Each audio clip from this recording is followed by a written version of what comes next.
जो है मेरा भांजा कहा कि इसके बारे में बताने के लिए। ये देखो कैमरा, तो ये जो है स्तूप है। अब स्तूप क्या हुआ करते थे मैं आपको बता देता हूँ।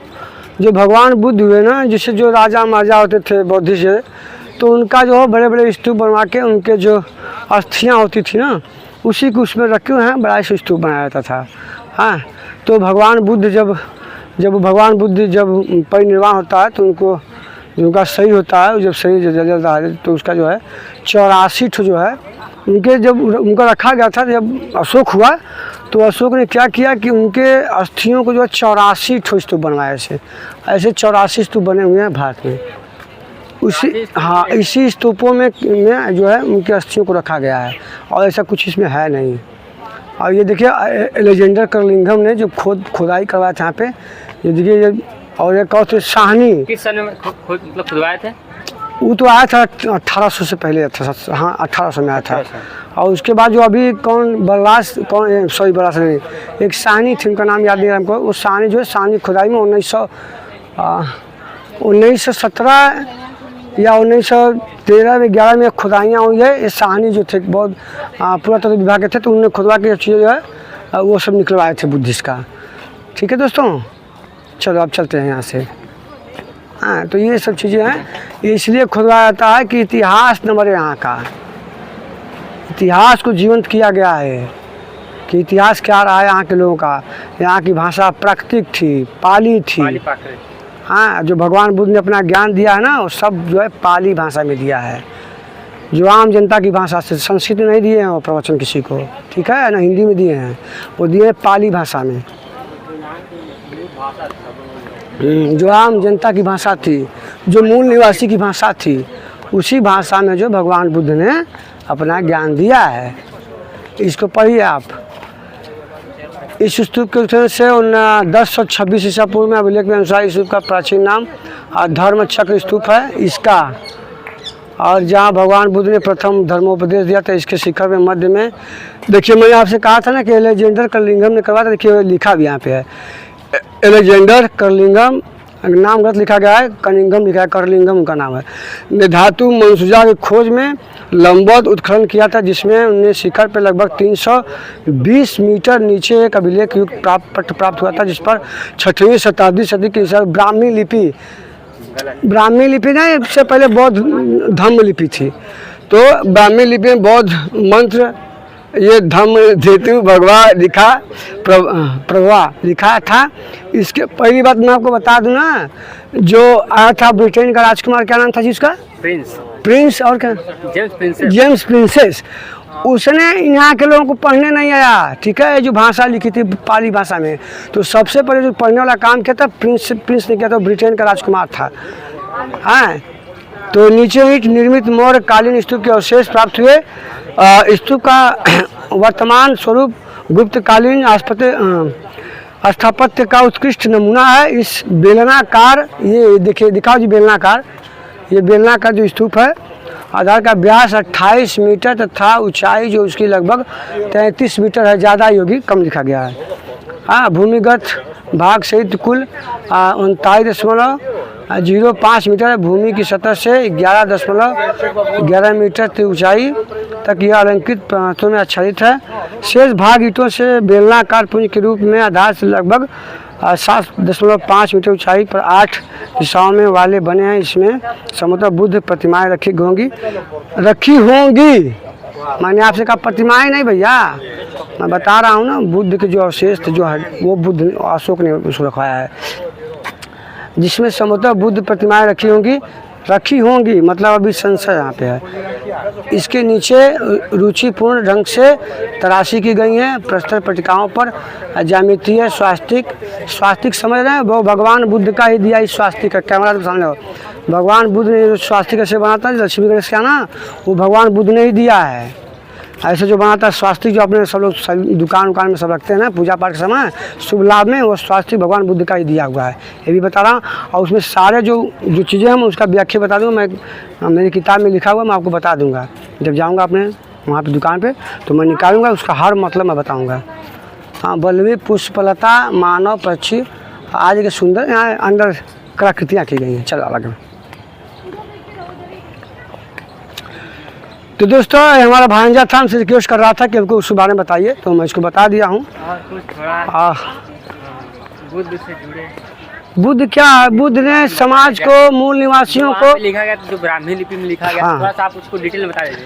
देखिए ब्राह्मी लिपि, जैसे मैं आपको बता दूं, ये लिपियाँ, ये व्याकरण, जो सबसे पहले जो व्याकरण आया था यहाँ पे उसका नाम था इंद्रिय, वो बौद्धिस्टों का था।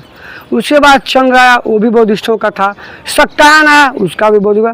एक नाम आता है पाणिनि का, जिसको लोग ब्राह्मण बताते हैं कि वो ब्राह्मण थे, ऐसा कुछ नहीं, वो भी बौद्धिस्ट है।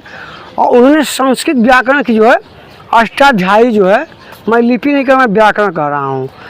जब से लिपियाँ नहीं बनेंगी तब से व्याकरण की उत्पत्ति नहीं, क्योंकि किसी को व्याकरण भाषा का प्रयोग करने से लिपि की आवश्यकता होती है।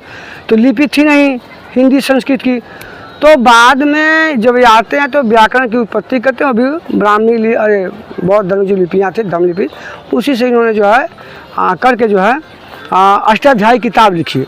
उसमें 1000 पद थे, 1000 पद, अभी 4000 पद उसमें हो गए हैं। समझ रहे हैं दोस्तों, पद थी, क्रियाएँ हैं, धातु उसमें हैं, अभी इतनी हो गई हैं। तो पाणिनि जो थे वो महानंद पद्म के, महानंद पद्म जो शासक थे वो नाई समाज थे वो, और बहुत शतांतर से 26 क्षत्रियों का वो जो है जीत लिए थे। यहाँ तक कि जो बाहुबली है, महेशमती, सबका जो है वो सबका जो है वो जीत कर जो सर्वक्षतांतक बनता है, उसका नाम सर्वक्षतांतक है। सबसे केंद्रीय व्यवस्था भारत में सबसे पहले महानंद पद्म, उसी की महानंद पद्म के जो राज में राजपुरोहित हुआ करते थे। हाँ, पाणिनि का नाम था, और पाणिनि जो थे वो अष्टाध्यायी जो है किताब, व्याकरण की जो है किताब उन्होंने लिखी थी। दोस्तों ये टोपी मत देखिए, हेड मत देखिए, जींस मत देखिए, मैं अंदर से क्या हूँ जानिए। चलो आगे बंद करो। तो मैंने आपसे कहा ना कि भगवान बुद्ध के जो 5 लोग थे जो उन्होंने उपदेश दिया था, जो पहले उनसे उनके दोस्त बने थे, फिर वो भाग गए।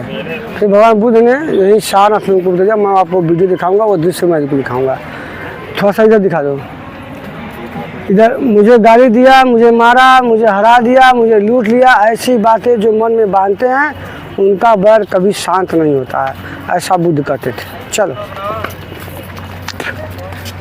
अरे भाई कब तक पड़े रहोगे, मुझे मारा, मुझे पीटा, अरे स्वयं को भी जानो यार, आत्मचेतना अपना करो। चलो आइए मित्र, मैं आपको दिखाता हूँ जो वहाँ वो 5 मित्र थे, उनके जो सहभागी थे, आए थे शिक्षा, अरे तपस्या ज्ञान की खोज में, वो भाग गए। भगवान बुद्ध को चावल खाते हुए देखे तो मर जाएगा बुद्ध। और वो 5 फिर बाद में उन्हीं को जो उन्होंने सबसे पहला अपना उपदेश जो है इसी सारनाथ में, सारनाथ का नाम पड़े था ऋषिपत्तनम। ऐसा कहा जाता है, ऐसा इतिहास है कि इसका नाम जो है ऋषिपत्तनम बताया जाता है कि इसका नाम जो है सारनाथ से पहले। और बोलो रेडी दोस्तों, मैंने आपसे कहा था कि मैं वो आपको दिखाऊंगा जहाँ 5 जो उनके साधक थे, जो पहले भगवान बुद्ध के साथ भाग जाते हैं, क्योंकि कहते हैं कि वो जो है तो मर जाएगा बुद्ध, जो कुछ खा ही नहीं रहा है, बस चावल 100-200 खा रहा है। हाँ, तो भाग गए। तो भगवान जब बुद्ध ज्ञान को प्राप्त होता है 6 वर्ष साधना करने के बाद, अब ये प्रवेश द्वार है, देखिए यहीं भगवान बुद्ध ने उन 6 को जो है, अरे 5 को जो है वो यही पहला अपना उपदेश है, धर्म चक्र प्रवर्तन। तो ये धर्म चक्र प्रवर्तन जो है भगवान बुद्ध ने यहाँ पे इन 5 जो है भिक्षुओं को, भिक्षु नहीं, पहले भिक्षु नहीं थे, साधक थे। अभी जो फोटो आप देख रहे हैं जो चाइना के लोगों का फोटो बनाया गया है, ऐसा नहीं, वो हिंदुस्तानी थे और वो यहीं इंडिया के थे, और इंडिया के लोगों को ही 5 लोगों को जो है उन्होंने ये ज्ञान दिया था। और उन 5 का मैं नाम बता देता हूँ आपको, क्या क्या नाम थे उनके, कृषि म्यूजियम से। एक का नाम था कौंडिल्य, एक का नाम बसपा था, एक का नाम भादिया था, एक का नाम महानामा था, और एक का नाम असागी था। ये 5 इन्हीं का नाम है, और इनको भगवान ने अपना सबसे पहला उपदेश जो है दिया था। अब इधर ये जो है, और ये आप देख रहे हैं जो ये घुमाने वाला, जैसे हम किसी मंदिर में प्रवेश जब करते हैं, कुछ लिखा हुआ क्या बता रहे हैं, ये जो आप देख रहे हैं ना, ये घुमाने वाला ऐसा बनाया गया है, जो मैं बोल रहा हूँ मैं इसके बाद जानते हैं कि मैं फिर बता रहा हूँ। जैसे आप हिंदू मंदिर में जाएंगे या सनातनी मंदिर में जाएंगे तो आप पहले घंटी बजाएंगे, अंदर ब्राह्मण शंख बजाएगा, समझ रहे हैं, फिर आरती होगी। तो वो यही है इसका मतलब यही है कि हम बुद्ध आपके शरण में आ गए हैं। मैं इसको घुमाए धर्म चक्र प्रवर्तन कहिए इसको आप। तो इसको करने का मतलब यही है, आप उनको इशारा करना है कि हम आपके शरण में आ गए हैं। जैसे मंदिर में कोई हिंदू जाता है ना तो घंटी बजाता है, उसी तरह है, और इसका कोई प्रयोग नहीं है मेरे हिसाब से। आइए मैं आपको घुमा देता हूँ, ये सब देख लीजिए आप। ऐसा वीडियो दोस्तों, इतना मैं विस्तृत जानकारी है जो दे रहा हूँ, और एक भी त्रुटियाँ अगर हो जाएंगी हमसे तो हमें क्षमा करिएगा, क्योंकि मैं बहुत बड़ा विद्वान नहीं हूँ, मैं भी पढ़ता हूँ तभी पढ़ रहता हूँ। क्योंकि सब ये आप जो देख रहे हैं ये सब बुद्ध हैं।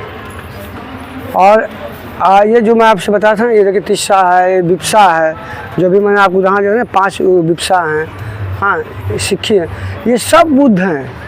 भगवान बुद्ध से पहले 27 ठो बुद्ध हो चुके थे। कितने? 27 बुद्ध हो चुके थे। 28वां बुद्ध हैं। ये उन्हीं लोगों का है जो ये स्टेचू में जो है, इधर दिखाओ है, स्टेचू जो है लगाया गया है, आप गिन सकते हैं। ये 28 ठो बुद्ध हैं, 27 बुद्ध हैं। 27 बुद्ध हुए उनसे पहले। लेकिन हम कहते हैं ना कि राजा राम का जो वंश चला, रघुवंश, इक्ष्वाकु वंश, तो इक्ष्वाकु वंश में कहीं कितने पुष्ट आए और गए, लेकिन उसमें से कोई अगर नाम जो प्रभावशाली होता है उसी का नाम लिया जाता है।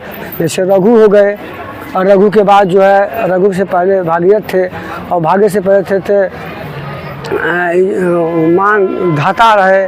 हाँ, और ये भगवान बुद्ध हैं। और इनके जो 27 जो हैं आपको जो दिखाया हूँ वो 27 वो बुद्ध हुए हैं जो बुद्ध से पहले थे। लेकिन जो प्रभावशाली जो बुद्ध हुए, जो समाज में चेतना जगाए, जो देश में चेतना जगाए, जो इसको एशिया, लाइट्स ऑफ एशिया कहा जाता है। एशिया के कई देशों में जो भगवान बुद्ध को उनके मार्गदर्शन को चलाता है, उनके उद्देश्यों को सुनाता है, और उनके बताए हुए मार्ग पर लोग चलते हैं, अपने जीवन को सुगम और सफल और एक योग्य जीवन बनाते हैं। ऐसा उनका जो है सिस्टम है। हाँ, और उसी तरह जो है मैंने आपको बताया कि रघु के जो राम थे, राम के जो वंश में ऐसे बहुत से राजा हुए। लेकिन क्या हम सभी राजाओं को जानते नहीं जानते। लेकिन जो प्रभावशाली राजा होता है, जो चक्रवर्ती राजा, उसका हम नाम लेते हैं। जैसे राम हो गए, राम के पहले उनके पिता थे दशरथ, और दशरथ के पहले कौन थे?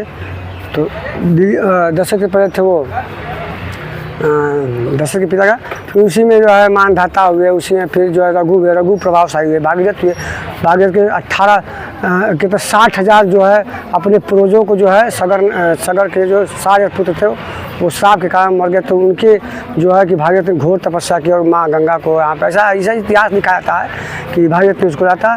तो उसके पहले जो थे बहुत मानधाता हुए। ऐसे जो महत्वपूर्ण लोग होते हैं उन्हीं का इतिहास लिखा जाता है, सबका इतिहास नहीं लिखा जाता है। उसी तरह भगवान बुद्ध से पहले 27 बुद्ध हुए, इनको लोग कम जानते हैं, लेकिन बुद्ध को सभी जानते हैं। क्योंकि वास्तविकता है कि वास्तविकता में बुद्ध ने उस बुद्धत्व को जाना और उस बुद्ध का पूरा प्रचार किया, उस ज्ञान का प्रचार किया। पूरे अखर चाइना हो गया, मलेशिया हो गया, जापान हो गया, कोरिया हो गया, ये सारे देश जो बौद्धिस्ट हैं, ऐसे बहुत से सारे देश हैं। ठीक है दोस्तों, अब हम वीडियो समाप्त करते हैं, यहाँ से हम समाप्त करते हैं। नमस्कार। और आपसे निवेदन है कि आप मेरे चैनल को देखिए, सब्सक्राइब करिए, लाइक करिए, कमेंट करिए, और मुझे मार्गदर्शन करिए। मुझसे जो त्रुटियाँ हूँ उसकी क्षमा चाहता हूँ, क्योंकि इतिहास है, इतिहास कहीं आप कुछ और पढ़ेंगे, मैं कुछ और बताऊँगा। हाँ, लेकिन जो मैं पढ़ा हूँ वो एकदम सही से बताया हूँ। और धन्यवाद, आप मुझे सपोर्ट करिए और मुझे अपना प्यार दीजिए, ताकि मैं और आगे बढ़ूँ, आपको और रोमांचित करने वाला इतिहास मैं आपको बताऊँ।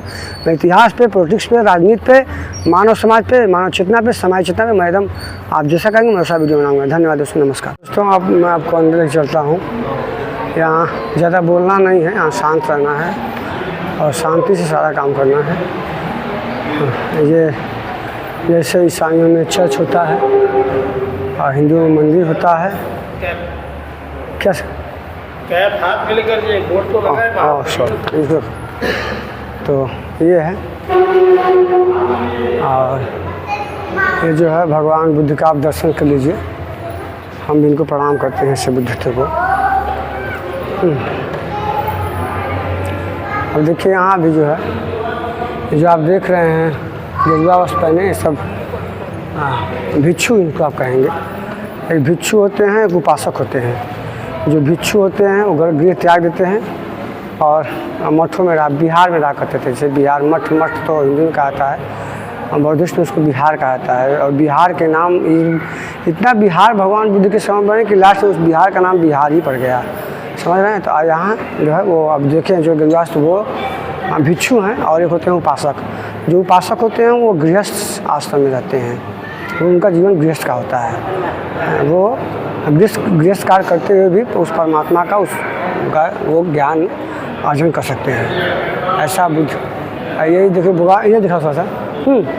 देखिए भगवान बुद्ध जब परिनिर्वाण हुआ था उनका जंगल में, जिसके यहाँ वो गए थे ना एक राजा के यहाँ, तो किसके यहाँ तो उसने जहर खिला दिया था उनके भोजन में। वो जहर खाने के बाद जो है वो अपना शरीर जो है कुछ समय बाद जो अपना शरीर त्याग देते हैं। देखिए हेलो, इसी को जो है परिनिर्वाण कहा जाता है। परिनिर्वाण, इसको परिनिर्वाण कहा जाता है। सारे देखिए उनके शिष्य हैं, राजा हैं, महाराजा हैं, आम जनता है, ये सभी मूल निवासी हैं। इसे देख रहे हैं, सब भिक्षु बने हुए हैं, राजा महाराजा सब हैं। ऐसा जो है हाँ, ये जो है हाँ, ये इनकी माता हैं जो ये गौतमी है, ये नहीं सॉरी ये यशोधरा है। जब यशोधरा जब छोटे थे भगवान बुद्ध के लड़के राहुल, तभी जो 1-2 महीने के तभी वो जो है छोटे वहाँ से चले गए थे। उसको कहा था